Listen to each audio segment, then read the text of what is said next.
If you joined me in the last video where we looked at, well, what is a GAN? In this video, we're going to actually start building our GAN from scratch using Python. But first up, we need to understand the dataset. So let's decode it. So the dataset that we're going to use for this series on creating our GANs, our WGAN GP, the dataset we're going to use is from Guttmacher. I hope I'm saying that right, Institute. They're absolutely brilliant. They really focus their efforts and research into reproductive healthcare. And the specific dataset that we're going to look at is pregnancies and birth rates in the US for a wide range of ages. We will find out what these ages are when we dive into the data set. So the link for this data set is going to be in the description. Feel free to download it as a CSV file and upload it to whatever IDE you are going to use for Python. In my case, I'm going to use Jupyter Notebooks, so I'm going to make sure that that CSV file is saved into my Jupyter Notebooks. As we can see here, I have saved down my CSV file to my Jupyter Notebook, and I have created a new Jupyter Notebook called Untitled 2, and I'm actually just going to rename this as maybe Dataset Understanding. Okay. I'm just going to zoom in here so we can see. Right, the first thing we need to do is obviously import our libraries. So because we are working in Python, and one thing I would recommend, just because we are going to be using a GAN in the future, is I actually use an IPY kernel, and that just helps me when I'm using things like TensorFlow. It doesn't take as much power for the machine to run. So if you do have this option, I would recommend using IPY kernel. Okay, let's go ahead and import our libraries. We are going to start with, obviously, import pandas. One of my fave. We're going to import pandas as PD. And just this lets us run the data. Like this lets us understand the data. The next thing we are going to import is NumPy, or I like to call it NumPy. But NumPy as MP. Now we can import things like Matplotlib and Seaborn, but I don't think we're actually going to do much visualization in this because we're very focused on creating our GAN. If that is something that you want to do, go ahead and visualize the data, but in my opinion, it's not really necessary for this. The whole point of this video is that we want to basically understand the data set that we've downloaded and clean it if needed, okay? So I am gonna go ahead and I'm gonna run those cells. The next thing I need to do is actually load the data set. So I'm just gonna comment here that I'm loading the data set, and as you've seen, I have it in my library, so I should just be able to import it. So I'm just gonna say that the data path is going to be equal to whatever it's called. So what do I have it here as? National state pregnancy. So I'm going to copy the path. I always do that because I always either spell something wrong or something goes wrong somewhere. And I'm going to use my comma here, bring it in, and end my comma here after CSV. Then what I want to do is basically just read that in. So I'm going to say data is equal to PD, that's where our pandas is coming in, and read the CSV file into my data path, okay? So again, I'm linking in my data path here, and I'm gonna run it. Hopefully I don't get any errors. We're good to go. Okay, next thing I want to do is actually see what this data set is all about. Now, obviously I could have opened up the CSV file, but it is a very large data set. I know this from doing this previously. We will find out how many columns, how many rows, how many features, and everything it has. But for now, let's just find basic information. Oh, capitals. Basic information. And I could do a dataset info, but I could do a print dataset info, but I think we'll just say print data.info. Okay. And let's see. Okay. So from this, we can see there is 104 columns. Okay, so that is a lot of columns with 1,000 rows. So I think that's a pretty decent sized data set to do a basic GAN training. We're not dealing with large data or big data here that we need to go and, upload through a storage system like Hadoop or Apache Spark. We're keeping this quite basic. The data set is full enough. What I'm going to do is just do the summary statistics. I love this. I feel like this really helps you get an understanding of the like the statistic that's in it. And if you think about GANs, the whole point of a GAN is to be statistically similar as the real data. So this is quite important. So let me just bring you up here. So summary statistics, and we are just going to print, and we're going to say data dot describe, and just do your brackets, all right, and print. Okay. Wow, there's a lot here. So first thing that's like grabbed my attention is that I know that the earliest year is 1973, and the newest year is 2020. So that's a relatively, I know it's 2025 now, but that's a relatively up-to-date data set.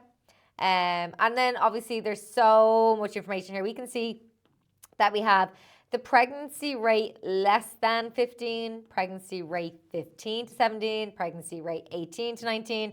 This kind of already gives you an idea. We know there's 104 features or columns, so there is a lot going on. So I'd recommend to take some time. Like, one thing I like about the summary statistics is that you can kind of really identify outliers from the get-go when you see things like this.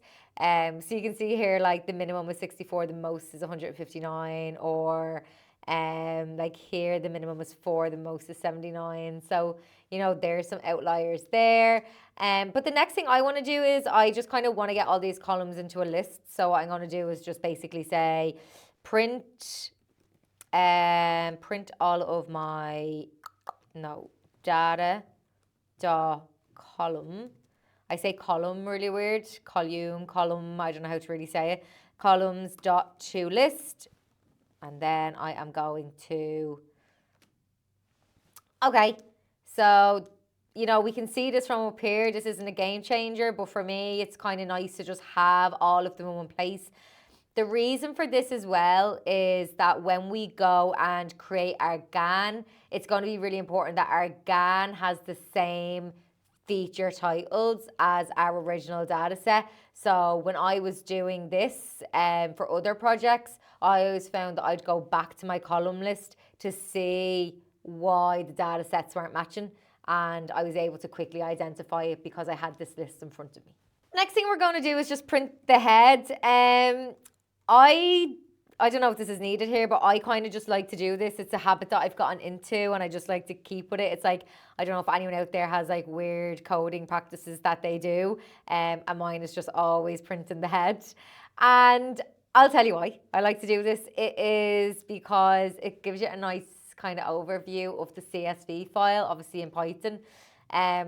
When I look at this data set, it kind of alerts me to two things automatically, and that is that there's a note section, and there's a lot of not a number, there's a lot of nans in it, and there's also a version date with all these dates in it, and there's also a state.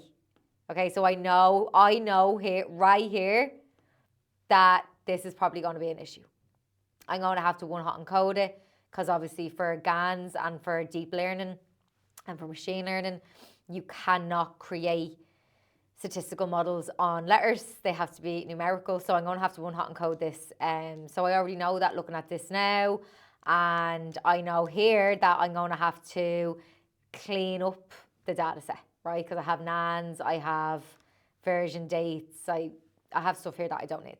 So let's check out and see if we have what these missing values are, or like what cleaning this data set might look like. So I'm going to say print. I keep forgetting my comments. Can't forget your comments, guys. Checking for missing values. And remember, like NaN, not a number, isn't a missing value because there's a value in the cell.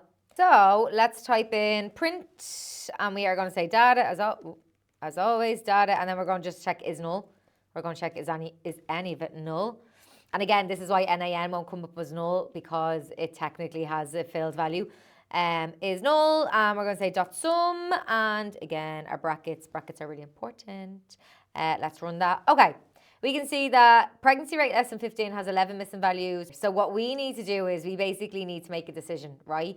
Now, if you remember what I said about synthetic data having to match the statistical properties of real data, this is where your imputation method is going to become really important, because there's obviously a few things you can do. You can use random forest, you can just drop the values if you want. I I think there is merit in dropping values sometimes, but I think every data counts here, especially when we're working with a smallish data set. So I'm actually going to impute with the median here because I want to keep the statistical properties the same. So let's comment, and we're going to say handling missing values. Oh my goodness. Values. And okay, what we will do here is we'll create a variable, and I'll just scroll up. We'll call it numeric, maybe numeric columns, whatever it's called, is going to be data dot select, I think it's, yeah, d types. And let me just figure out where these brackets are going. And it's going to include equals numpy number. And I just want to make sure I get your brackets right here. Number. And then closing bracket. And then it's going to convert it to columns. Okay. That's that part. Next part is we're going to take that data. And then in the numeric, have to make sure I spell all these things right. Numeric columns. That's why I hate the word columns, because I feel like I always spell it wrong. We are going to close your bracket, and we're going to say that is equal to the data. I'm just going to copy and paste this because I need this again. And then this is where we're going to actually imply the lambda, the median. Lambda x, and we are going to, not semicolon, we're going to fill so we're going to fill the null values with the median. All in a day's work. Now there's a lot of brackets here, so I have to make sure I get this right. It's close your bracket, close your bracket, close your bracket, and that should have all my brackets closed. Close your bracket, close your bracket, close your bracket. Yeah. Perfect. Invalid syntax. X. Oh, guys, it was X column X dot. And I was like, it's not a semicolon. Okay, I'm going to leave that code on the screen there so everyone can see, so you can pause me here if you need to get that done. Next thing we need to do is obviously print these results, all right? So I'm going to kind of scroll up here a little bit more so you can see. I'm going to say print data dot is null. It's the same as the line of code before this time, because we basically just want to check, did the previous code work? Like, did it fill it with the median? So it is null, brackets, dot sum, bracket. Yeah, I think that's it. Perfect, right. So we can see here that we have been filled with the median, so that's perfect. But we do have one problem, a few problems actually. We have notes, 845 missing values. Now, what do you think we're going to do there? Drop the column. Yeah, we're going to drop the column because it's irrelevant. I don't need to know notes about this. I need the data. I need the stats. Okay, so I'm going to literally just drop notes. Another thing I'm going to drop is version date. I don't need it, even though it doesn't have any missing values. I don't care. I don't need it. All right. So let's drop it. So we're going to say data, because that's what it's called. We're going to drop that data. And it's going to be the columns. That is equal to notes. What else? Oh, it's a string. Notes. What else did we say? Version date. What is version date? Yeah, there we go. That's what it looks like. And then we are going to close it, bracket it, boom. Oh, God. Yeah, that would make sense. And you guessed it. What are we doing now? We are just checking that they dropped, basically. So I'm going to do this and do this. Lovely jubbly. I love that. That's nice and clean. We are into the last part of this now, and just basically what we're trying to do here is get a clean data set, right? So what we want to do now is sort out the outliers. Now, one thing I will say about this project is what I have found different between this and traditional data science projects that I've done is you will notice that there's not much emphasis on visualization and looking up outlier graphs. It's very to the point and technical. It's like we're dropping the outliers. I don't need any fancy graphs to show me why I'm doing that. I'm dropping them, okay? Because the end goal here is statistical representation of the data so we can create synthetic data, right? So for me, when I first started this project, I found it difficult because I love making things look nice. I love graphs, I love Seaborn, I love all that. So I did struggle with this project at the start because it was so technical, but I found to love it, like love it. Okay, so handle outliers, we're gonna buy clipping, and what we're gonna do is we're gonna clip the first percentile, yeah, and the 99th percentile, because they're the most outliers, right? I don't know if I spelled percentiles right there, but it's a comment, so it's fine. Okay, we are going to basically do the numeric columns. That's why that variable is going to come in handy. So we're going to say for all the columns, I need to learn how to say that word before I continue on creating anything else, because the word column is so much in this. Okay, for column in numeric columns, that's what it's called. I just need to double check. Yeah, numeric columns. We want to say, so your semicolon there to bring it down to a new line. What are we going to say? We're going to say the lower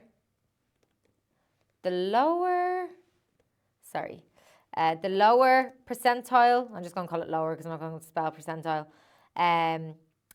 That's one thing I will say is, like, I do find my spelling catches me out a lot when I'm coding. So I really try to keep things to like a minimum when I'm calling my variables and stuff.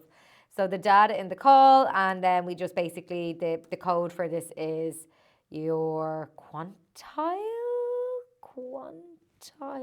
yeah. And that's obviously the first percentage, yeah. And then I'm going to work smarter, not harder. I'm going to call this upper, and that's obviously going to be 99. Whew, okay, then we're going to go data. Oh, if I could spell it. Can you see this? Data call is equal to data call. I remember when I was first learning how to code, stuff like this would really annoy me because I'd be like, why do I have to say data call? But I get it now. So data call is now being replaced with data call dot, and we're going to clip them. And clip is going to be lower is equal to lower. And I'd say people that have never coded before, like, look at this stuff and like, what, like, because sometimes I look at it and I'm like, why am I writing this? Lower equals lower and upper equals upper. Good luck. Okay, perfect. Next thing we're going to do is import sklearn. I love sklearn. Now, I probably should insert this at the top, but I'm just going to insert it here. To be honest, I've never really been like that. I've never inserted all my libraries at the top of my project book because who knows what I'm going to be inserting as I go. It was something that I lost marks on in college, to be honest. And it was something that I was pulled on by professors and lecturers. They always said that I should have had my libraries at the start. I get it, but I also work kind of rogue. So I never really know when I'm going to need a library. So from sklearn dot pre-processing, I'll tell you what we're doing now. We are going to import standard scalar. Now, what's really cool about this line of code is that this is going to come back when we create our GAN. This is like we're going to inverse this at the very, very end. So what we're doing here is going to be inversed at the very end. So basically what we need to do is we need to like normalize all of our numbers so they're all within the same range.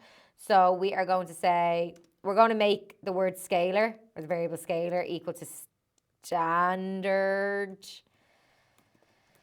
scalar, and obviously bring in your brackets there. And then we're going to say data. We're so used to this line of code now.